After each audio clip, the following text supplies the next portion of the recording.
Welcome to another edition of Teach the Geek interviews. My name is Neil Thompson. I'm the founder of Teach the Geek. It's an online platform for science and engineering professionals.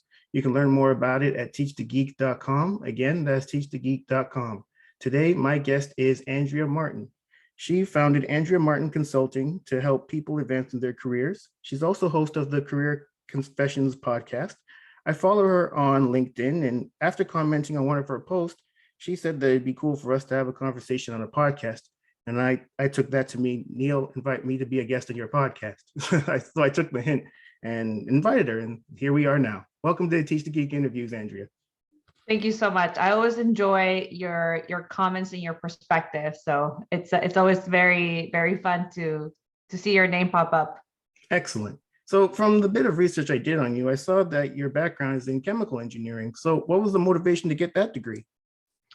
When I moved to the US, I had always been interested in math and science, and I had a little bit of a hard transition coming into school in South America to a public school in the United States. So I actually really had to get caught up in a lot of classes. And I took the chemical engineering as a target because I felt it was a high enough target to make up for what I felt I had been held back for a couple of years. So I chose chemical engineering as a hard degree, as a challenge, something that blended chemistry with math. And the fun part was that it opened so many doors outside of chemical engineering that I would have never even known had I not taken that step.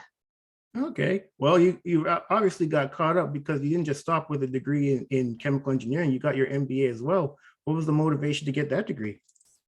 I was working internationally at the time. So I worked in oil and gas and the energy sector for over 12 years. And at that time, I was working for a service company. So I was physically living out in oil rigs in Mexico.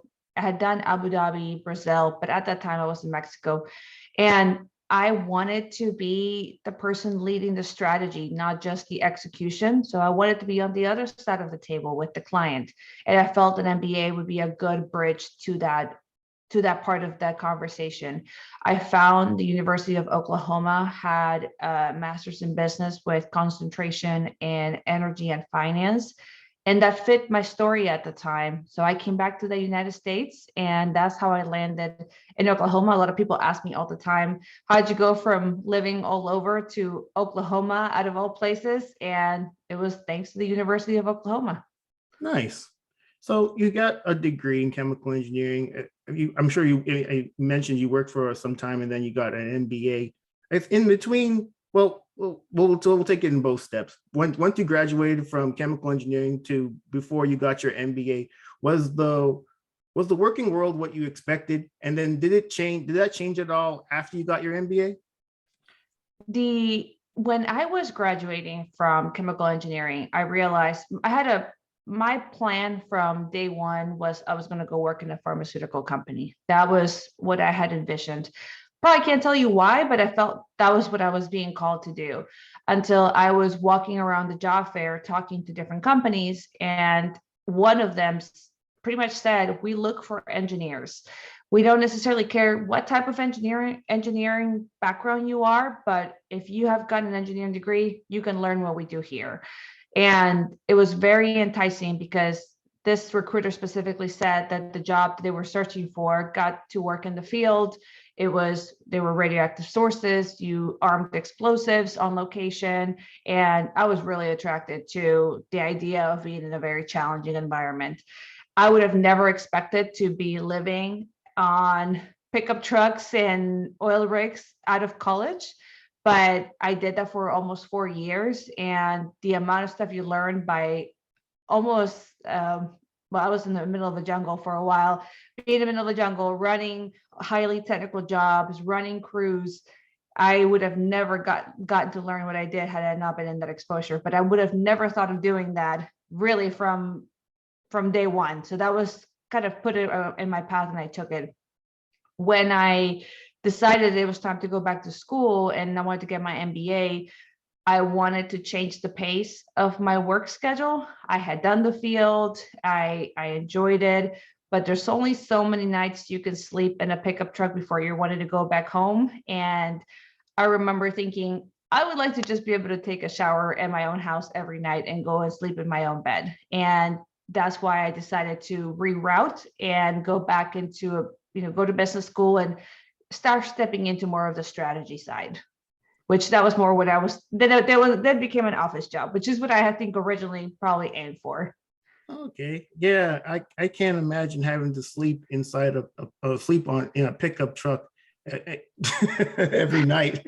I kind of like sleeping in a bed. I've kind of gotten used to it. Yes. So yeah, I could totally see the comfort difference between a pickup truck and an actual bed for sure. But I mentioned also in the intro that you now have Andrea Martin Consulting. So at some point you decided to go off on your own. What Yes. prompted you to make that decision? About 3.5, well, almost 4 years ago, actually, because my son will be 4 here in July. I remember thinking, okay, I have 2 kids. I work in a very volatile environment, which if you work in oil and gas, I mean, it's very cyclical. It's just the nature of the beast. You make great money, but at the same time, there isn't that security of, will your job always be there, regardless of performance? And as I was climbing the corporate ladder, I knew that I wanted to continue to do that, but I wanted also some security. I've been the breadwinner of my family from day one. I'm the one that created the lifestyle for my family. And I wanted to protect what I had created for my nucleus. So when I decided to start a side hustle, essentially, and my own business, I started with, okay, my first plan will be cover your mortgage, cover your bills. So, in case something were to happen, you guys are taken care of. My family's taken care of. There's a roof over their heads and there's food on the table. And what that allowed me to do actually was show up at work without fear. And as a leader of a large organization, I was able to just do the right thing without feeling that I always had to play the political game. I wasn't worried about who or what side am I going to be in, who do I need to kiss butt a little bit. I didn't have to worry about that, so it helped me show up unapologetic. However, over the last 3 years, I don't do anything for the sake of doing it. And I was like, if this is growing at a specific pace, why could it not grow faster? And I decided to grow it as big as I could. And July of really 2021, as I was approaching July of 2021, I had to make a decision. My consulting business was starting to become bigger than what I could do in a very part-time focus. And I saw the potential of just transitioning full-time into that, which was bigger than my corporate career. And I went all in. And I think I've always had that entrepreneur bug, and I've always wanted to be an entrepreneur. And it was just time to rip the Band-Aid, because I had been so long in one specific journey of the corporate ladder that there was an identity attached to that. However, I did the pros and cons, and I realized, okay, it's time. Follow your passion. The corporate world is not going anywhere, but you have to go all into this. And I'm almost a year in, and I am currently building a second business right now. And I don't think I would have been able to do that had I not taken that step. Wow. I commend you, and because a lot of people have these aspirations to start their own thing, but they get caught up in, well, I have this W-2 employee job. They pay me every other week. The money's pretty good. It's really difficult to leave that type of situation for the uncertainty of entrepreneurship or self-employment. So I commend you for making that decision. With the people that you work with in your consulting business, what do they get from working with you? The biggest focus for my area of coaching is, you're either in a trajectory right now and you feel that you're not going as fast as you could. Maybe you're seeing people go a little bit faster than you, that you're not necessarily seeing them be more qualified, having more years. So there's a little bit of lack of strategy. The biggest thing, and one of the biggest pillars of my consulting business is your positioning within a company and your positioning within the market. So how are you going to stand out in a sea of people that are potentially very similar to you, but at the same time, I don't focus necessarily on job search. Usually is you're in a company you like, you're in a place where you see the potential, but the right eyes are not on you internally. So a lot of my focus, I would say 80% is internal positioning, so you can claim the next promotion faster. To give an example, I had a client about 7 months ago now who was starting to feel that the runway was ending in her company. We got to work, we re-strategized, we created a networking plan that fit her personality. And right now she has 4 managers fighting for her internally for different positions and in different cities in the United States, simply because they were able to see that untapped potential that was sitting there. So now she has too many options. So we're working through the overwhelm of which one do I choose? But that's a better overwhelm that the runway is ending. This is a more fun problem to have. No question. So I'm kind of curious, the focus that you have with your clients, how did you decide to, I guess, drill down on having that particular focus for your business? It really starts from a personal story. I found that's what attracted people to my story originally. I have been someone very intentional with my growth. There has not been a year. I think I might have mentioned this recently in one of my podcasts, but I've had 12 years of being the top 1% of every company that I've worked in, and that's been very intentional. So this is over 14 bosses, 3 different companies, and so there's a plan that I kind of put in place for myself, and I've honed in over time, and I've been putting that blueprint for my clients. And I love that. I love the idea of sitting down and thinking, what are the blind spots in your plan? How can we adjust them so you don't feel like you're running into the same issues over and over? And I prefer to do that work more. That's why I have a hard time sometimes calling myself a career coach, because usually people think of career coaches, oh, they're doing your resume and they're helping you with job search. Well, that could be a part of what we do. I'm big into strategy. I'm big into positioning. I'm big in your performance. And I found that clients that resonated with that got pretty incredible results, in the upwards of 70 to 100K increase a year in salary. And that's life-changing. Yeah, for sure. Yeah, you're right. When you do think of career coach, you think of helping them find the next place, because wherever they are, there's something about it that perhaps they're not too happy about, and they're looking to make that move, but make that move to where, and maybe they even want to move into a different industry. And how do you move into a different industry if you've never worked in that industry before? And a career coach can help you with that. But if you want to stay where you're at, and you just need to figure out the way to kind of get the position that you want and be that advocate for yourself, so the people that make those kind of decisions know who you are, you get that visibility, then yeah, working with someone like you would certainly be helpful.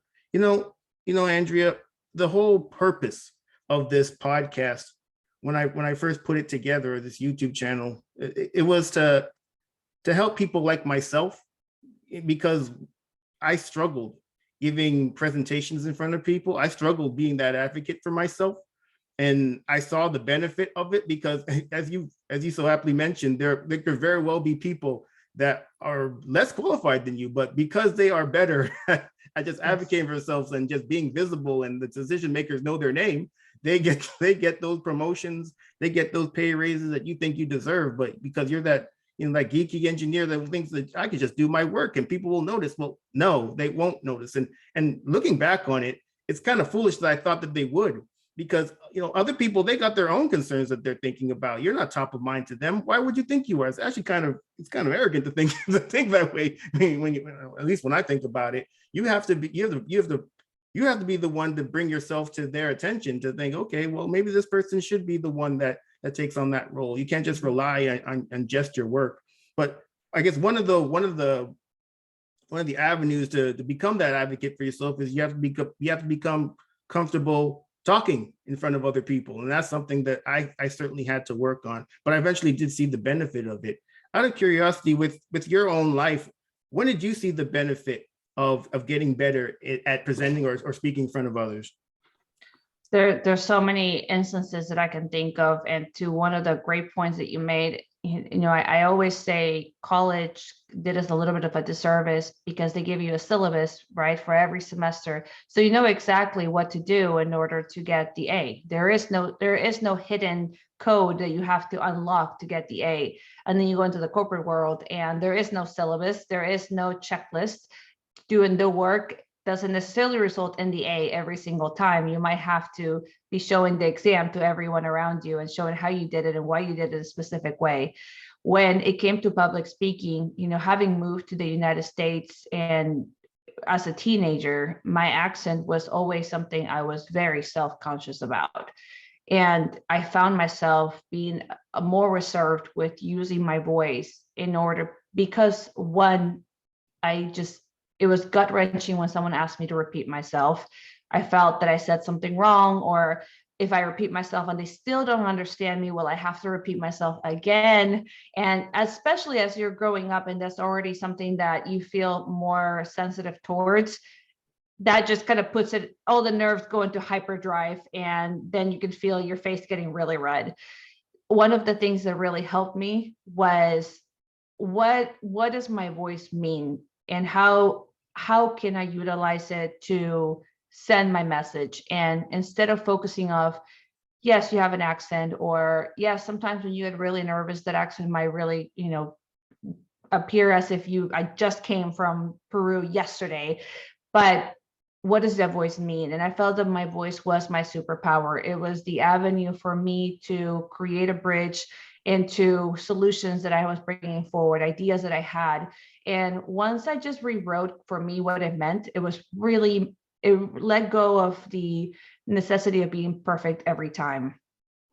Another thing that I've done over time has been I have watched people, and I'm big on observation. There are people in your organization, in your life, that do this really well.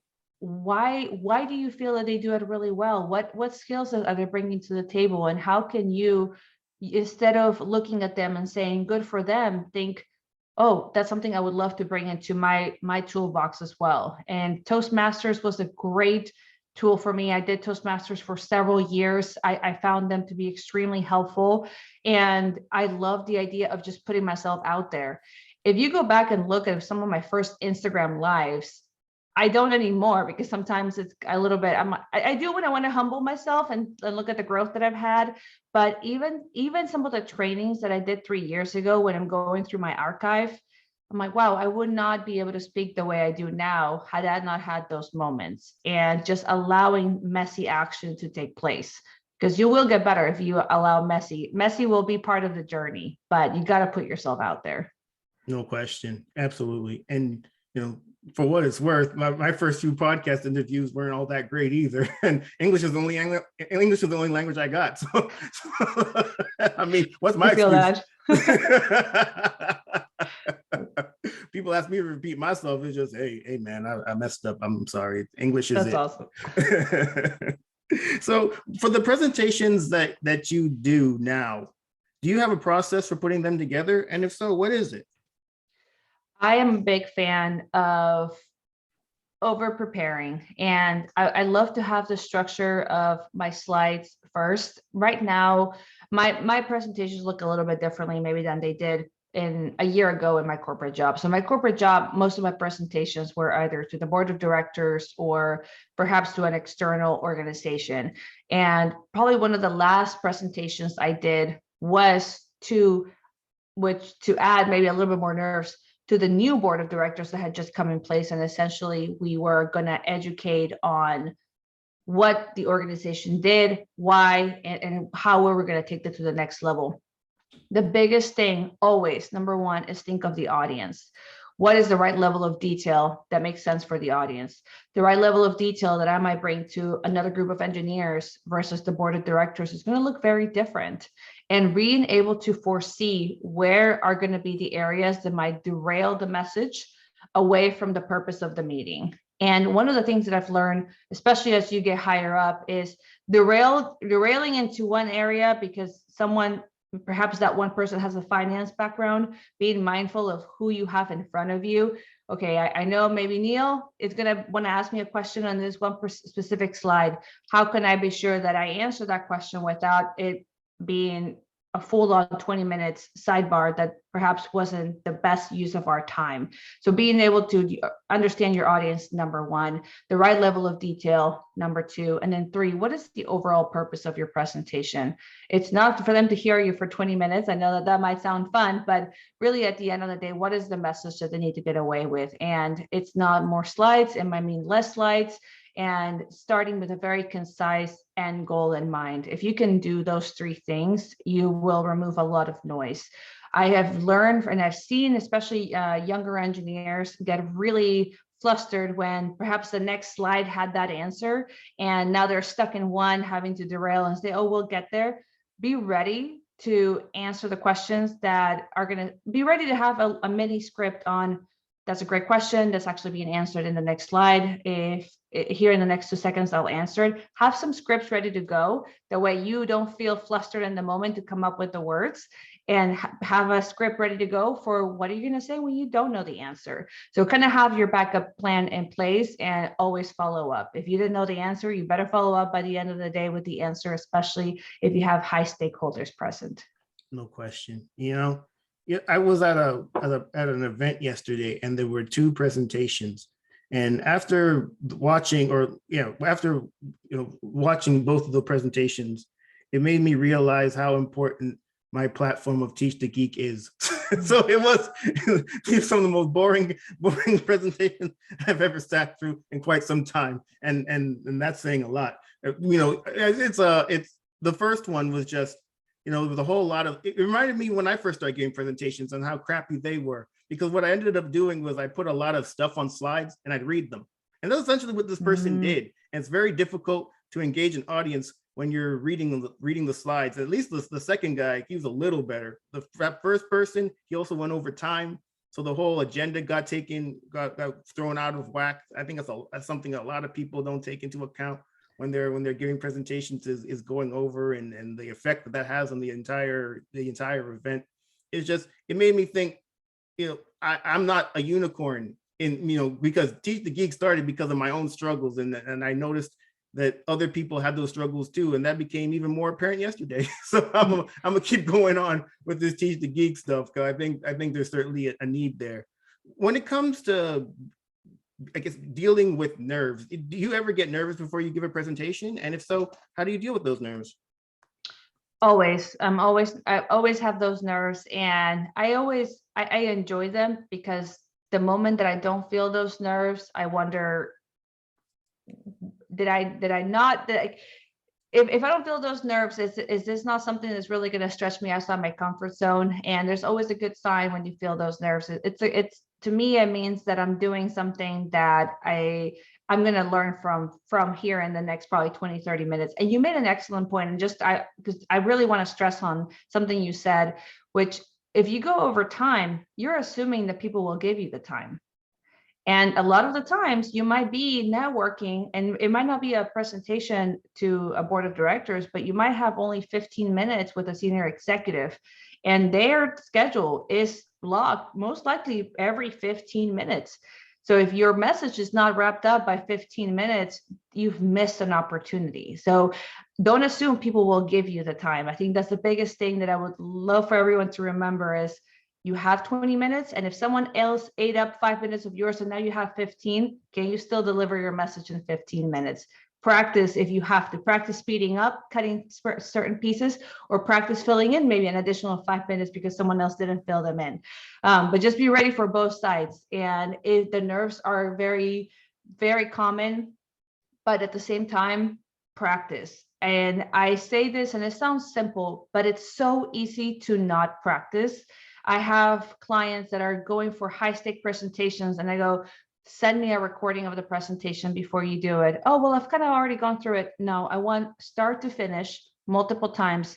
And guess what? When they do that, they're like, oh, this was a place where I got hung up, because we don't take practice as serious as we should. And you can have all the nerves in the world, but if you're practicing, you're ready, that will diminish as you go on. So nerves doesn't mean that you're not prepared, but nerves without preparation, now that's a dangerous combo. No question. And I really like what you said about the not being nervous might be actually a sign of maybe this isn't something that I care all that much about anyway. So the nerve is actually something that you should embrace as opposed to thinking this is something that needs to go away, because it likely will never go away. And if you care about what you're talking about, you probably should be a little nervous, just because you're concerned about how people will take in what you're saying. Will they take in Yeah. what you want them to take in? That kind of thing. I think that's really important. And what ended up happening with that presentation with that event yesterday is the second speaker did have to speak less. He got less time, and luckily he was able to pull it together and present in enough time to bring the presentation or the event back on time. It was unfortunate, given that the first person went over, but at least the second speaker was versatile or flexible enough to be able to pull it back onto time. I mentioned in the intro that you also have a podcast, Career Confessions. What's the podcast about, and what do you hope people take from it? I love the podcast because it allows me to talk about things that are current in my life, learnings that I'm taking, and I'm in a growing season for myself, and growing pains are very real, that you aim for the next level, and a lot of people will tell you, well, and you see a lot of, I call it the fluffy side of Instagram or social media, where they just show you this was, I aimed for this goal and I got this goal, and now I'm winning. And they don't tell you about the meltdowns that occurred late at night because you were going after bigger goals, the times where you felt that you were doubting yourself, and how did you surpass that.